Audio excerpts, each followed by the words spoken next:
Mr. Speaker, we can all think of examples where dividing people up by their race or religion has failed badly. It is the time for the body that posed that question in 1975 to say what those principles are. And the purpose of this bill is to break this Parliament's 49 years silence, to define the principles in law so it's crystal clear what the treaty means to modern New Zealanders. Section 6 is the core of the bill. It says the Treaty of Waitangi principles are as follows.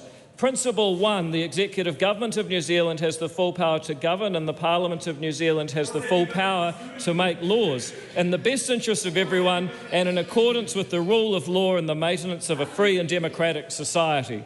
Principle 2, the Crown recognises and will respect and protect the rights that hapu and iwi Maori had under the Treaty of Waitangi, Te Treaty of Waitangi, at the time they signed it. However, if those rights differ from the rights of everyone, subclause 1 applies only if those rights are agreed in the settlement of a historical treaty claim under the Treaty of Waitangi Act 1975. A little bit of order. Thank you very much. Principle 3 says that everyone is equal before the law. Everyone is entitled without discrimination.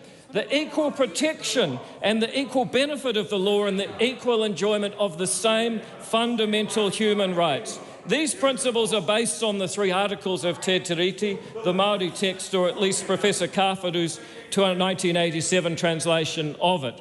I'd like to thank the officials at the Ministry of Justice, who I suspect don't all agree with this particular kaupapa, but have been scrupulous in their professionalism and shown what the public service in New Zealand can be. The bill has other important sections. Section 7 says the principles of the Treaty of Waitangi and Section 6 must be used to interpret enactments. In other words, where there's a legal reference to the principles, this interpretation must be used.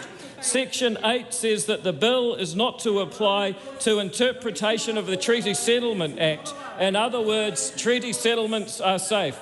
Some people have said that the bill threatens treaty settlements. It does not, and there's no reason for anyone who's read the bill to say so anymore.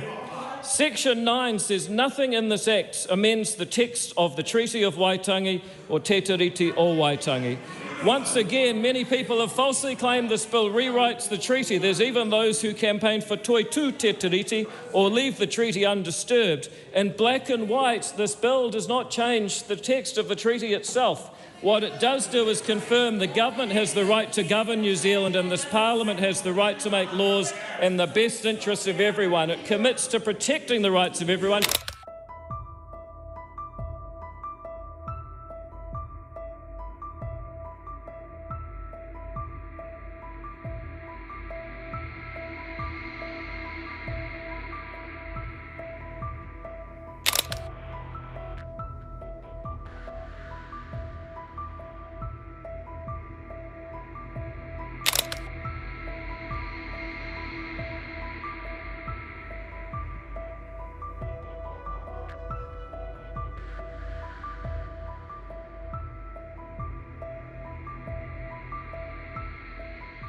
Mr. Speaker, shame, shame, shame on you, David Seymour.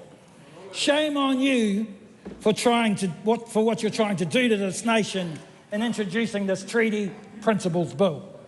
Ngāti Rehia will be ashamed that one of their sons has come up with a political stunt that looks to divide the nation and the partnership that we've been trying to get right, Mr. Speaker, since the most preeminent jurist in New Zealand history, Lord Cook, made that historic declaration of partnership in 1987. Mr. Speaker, this bill seeks to rewrite the treaty. David Seymour wants to turn over 50 years of our understanding of treaty principles and partnership. The principles are clear, Mr. Speaker. They're clear. They're about partnership. They're about equity. They're about active protection. And they're about redress. Simple. Why does this offend this minister so much? This bill seeks to give Maori rights and Indigenous rights to everyone. And there's no doubt that Mr. Seymour wants to totally change the treaty, Mr. Speaker, as we know it. That's the view of the best legal minds in the country, the King's Council, who have said, abandon this bill. The Waitangi Tribunal, who have said, by engaging with this process, the Crown was sanctioning a process that will take away Indigenous rights. And in fact, there's the view of Crown law, the government's own lawyers. That's right. The government's own lawyers, Mr. Speaker, who have said that this bill will undermine Maori rights, but still David Seymour persists with this disgusting piece of legislation. I said some time ago that he was the most dangerous politician in New Zealand, and that has come to pass. Mr. Speaker, I'm a Labour Party member, but I'm also a proud Māori and New Zealander.